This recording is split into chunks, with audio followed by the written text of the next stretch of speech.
Hello guys and welcome back to my channel. My name is Lucia and this is Lulu's Leaves.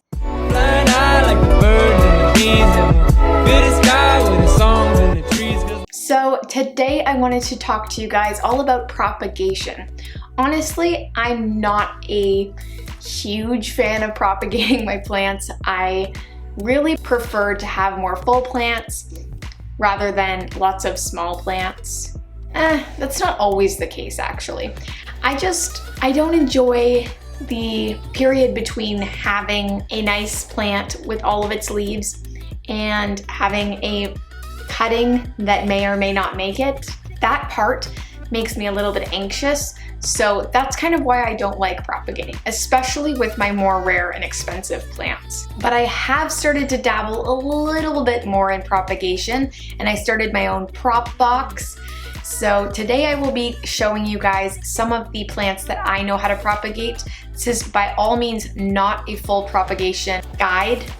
I don't know how to propagate all plants yet, especially anthuriums. I'm not familiar with how to do that quite yet, but I do go through and show you guys a little bit of how I would propagate some of the easier plants to propagate. And I also show you guys what is in my prop box, which is really fun, and I have some really cool things in there right now. So stick around if you want to watch that. If you're not already subscribed, it would mean so much to me if you hit that button down below. And if you enjoyed this video, leave a thumbs up as well so I know you guys are enjoying it. With that being said, let's get straight into this video, and I hope you guys enjoy. How to propagate. Only some plants though, because I'm not very good at propagating, nor do I really enjoy it. I do want to show you guys how I propagate, or how I would propagate. I'm not necessarily going to be cutting any of the plants in this video today because I will be showing you guys the plants that I've already cut up. But I do want to show you guys kind of how I would. When it comes to most plants, you want to be looking for aerial roots. Some plants won't produce aerial roots if they aren't plants that typically climb up things. So there are different methods for those kinds of plants, but the climbers and the viners are the easiest plants to propagate. If you haven't propagated before and you want to try, I would definitely start with a climber or with a crawler or something like that. So they are going to produce little aerial roots. Okay, so hopefully you guys can see there, but there are some little spikes along this node here. And when I'm talking about a node, I'm talking about on these guys, these kind of lines. These are typically where these aerial roots will come out of. There are little roots starting to form around this one here, but they're not quite mature yet. And if you did want to propagate this, I would cut below this node. Yeah, I would propagate below this node here so that you have the best chance to get those roots to grow well for you. I will likely propagate this one in the future, but I do want that leaf to come out and unfurl before I do that. I don't want a propagation with no leaf because that is not really super viable. It can be, but it's way easier to have a propagation with a leaf. So next we'll talk about the Monstera dubia. This one is very easy to propagate. This is similar to most Monsteras as they are typically climbers and they do produce aerial roots as well. So I'll bring you close up here. You can see on the board there, just below the string, there are some really cool aerial roots. So they stick their roots into the trees or boards just to kind of get some stability, and it helps them grow larger, more mature leaves. So in this case, I would chop right there to get these guys propagated. Just cut below that node. And you can stick that in water, sphagnum. I have found for the dubia that sphagnum is the most effective, but to each their own. The next plant that I want to talk about is this Philodendron ploumanii. This is a philodendron and this is a crawler. They like to travel along the ground and they will stick those roots down to stabilize themselves as well, but into the ground rather than onto the trees. So hopefully there you can see those spikes again. just right here, and you can see that the growth is moving this way. So if you wanted to propagate this guy, you would have to cut behind these spikes, these aerial roots. I find it's really helpful to get some roots before you actually propagate this. So what I like to do is, if it's in leca, I will place this, if it's not already, I'll place this stolon directly on the leca, so that hopefully that promotes this guy to stick its roots down into the leca to grab some moisture, and then eventually I'll have some roots from this going deep into the pot, and I can just cut that off and I'll have a plant that already has roots. If not, you can always propagate this in sphagnum moss also. There's lots of people who have success that way, but this is just the way that I find the easiest. If this plant was in soil, I might choose to air layer this plant, which I'm not going to talk about much today. But air layering just means you put some sphagnum moss around those aerial roots and wrap it in like a cling wrap or something like that. And that promotes root growth while it's still attached to your plant. And then when you cut it off, again, it already has roots. It's already quite viable.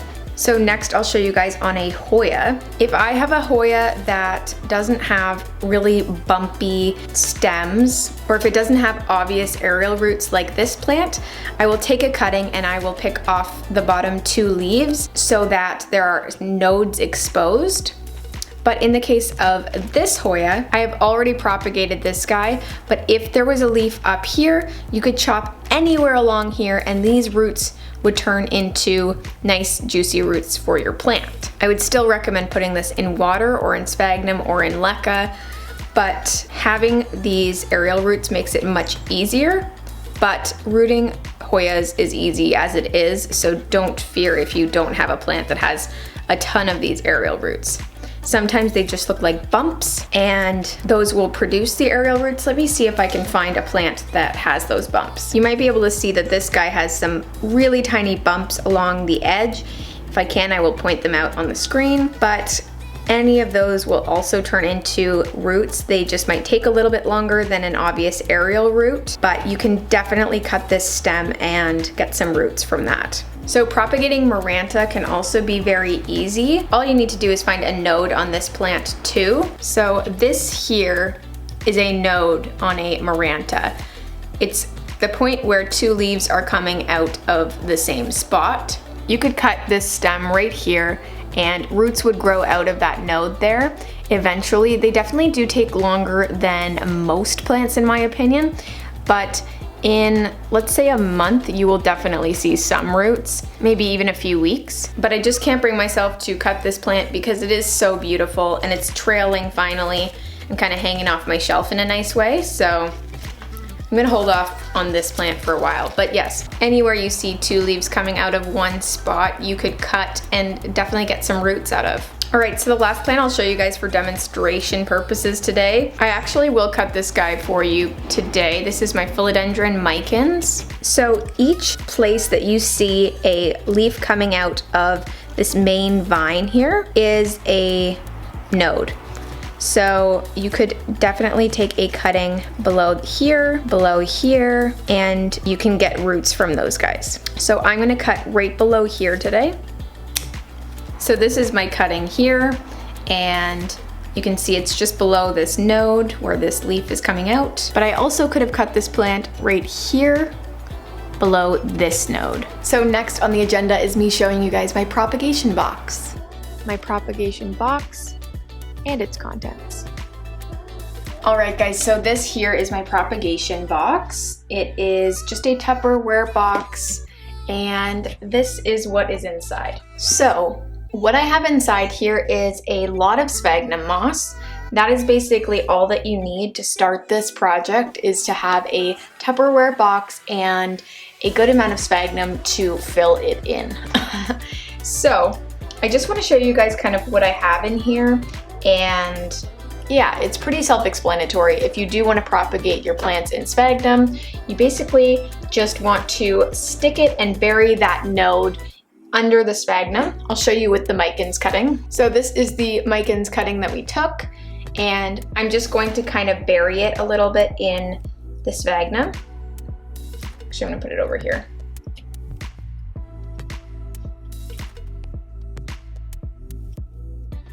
And with vining plants, I also like to bury the other node if there's more than one node, just so I can get roots on both of the nodes. In case something happens to one of them, I can always just chop it up and have two different cuttings with roots. All right, so let's start off. First here, we have this Monstera dubia cutting. This guy is super beautiful. I mean, the cutting is not the greatest. It was kind of some ugly leaves, so I took them off, but I do have some really great root growth on this guy. So that there is the root growth that I was able to get from this guy in a propagation box. I will say I tried this plant in water, I tried this plant in leca, I tried it in everything to root it, and sphagnum is the only way I was able to get roots. I think that it's because of the high humidity that it just thought, you know what? I can stick myself into whatever I'm clinging on to, and typically humidity is really, really great for promoting root growth. So that is the progress of this guy. I'm gonna keep it in here a little bit longer, probably until there is about another inch of roots. I did actually have a second Monstera dubia cutting that rooted a lot faster, although this has only been probably 2 weeks. But the other dubia cutting probably has roots 3 inches long, so it's definitely a little bit ahead of that one. Next up I have my Hoya Darwinii pink. This one's not doing the best. I just put it in here recently, or like last night or something. I burnt this guy, unfortunately. This was the only viable leaf, and I'm not even sure that it's viable.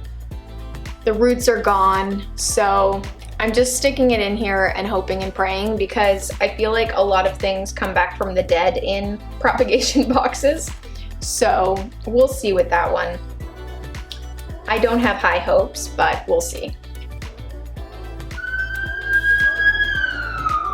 So this is my Finlaysonii. This one came to me with 2 beautiful leaves, this one and a giant leaf. So this one, it didn't do very well straight from the beginning. When I got it, it had some sort of fungal infection, and I had to cut the other leaf off. And I'm hoping that this leaf is salvageable, because this is all I have left of this plant. I did reroot, I'm starting to reroot it because I can't remember what happened, but the roots were not happy either. And there is a little spike, if you guys can see that, I'm not sure, near here. A tiny little spike that's growing some roots. So I do have hope for this one. I just hope that it can put out some new roots before it dies on me. So next here I have my Hoya imbricata. This one came with 3 leaves, but the other 2 leaves were not doing well, so I just chopped them off. And I'm rerooting this guy because I messed it up. I just didn't know how to take care of it. So it is growing some new roots there, and I'm trying to have it grow some roots on the inside too. So I've kind of stuffed it there like a burrito, and I'm hoping for the best, but I think this one will be just fine. I just want to promote some growth inside the little taco. So I have a 1-leaf cutting here of my Philodendron Florida, and it is growing a new leaf. I don't know how that's gonna go. If it dies off, it dies off, but it's just a 1-leaf cutting. We are seeing a little bit of root growth. I'm not sure if you guys are seeing that. Then maybe there you are. But yeah, right there, we do have some roots, which is really promising, because this guy took a little bit longer to show some signs of rooting, but I'm very happy with the progress here, and I'm sure now that it has a root growing that the progress will speed up tremendously.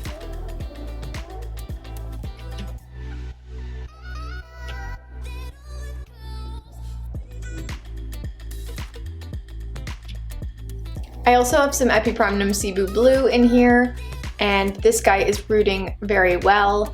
I'm just gonna wait until this gets to be about 2 inches long, and then I will plant this back in my leca pot. of Cebu Blue. That plant does very well in LECA, so I am going to keep it in there, and I'm very happy with this. I may sell some cuttings, but not yet. I do want to fill out my plant first. Alright guys, I think that is it from my prop box here. As I add things, I will update you guys here or on my Instagram.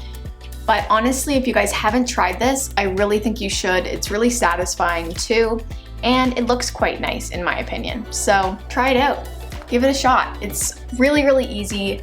You can kind of forget about everything in here. All you need to do is close the lid, open it every once in a while for air. But yeah, it does a really amazing job at rooting some more difficult plants to root.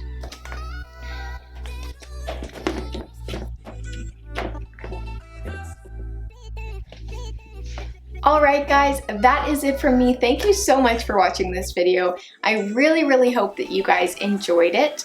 If you did, please leave a thumbs up down below, and if you don't want to miss out on any of my other videos, hit that subscribe button as well. That really, really helps me out. If you guys watched all the way to the end of this video, please leave a video request down below. It would mean so much to me to know what you guys are thinking, what you want to see from me, because your feedback really does mean a lot to me. With that being said though, thank you guys so much for watching this video, and I hope you have a great day. Bye!